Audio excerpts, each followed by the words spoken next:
Without objection, so ordered. Thank you, Mr. Speaker. We can all agree that health care needs to be made more affordable and accessible. However, under the proposed House bill, those who are working to help get our economy back on track will be burdened with financing the government takeover of health care. Some in Congress want to enact a $544 billion surtax to help pay for the legislation. However, according to the data from the IRS, more than half of those targeted under the surtax are small business owners.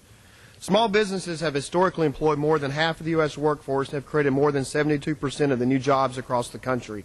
With unemployment climbing to record numbers and federal deficit reaching $1.4 trillion, Congress simply can't keep ignoring these issues.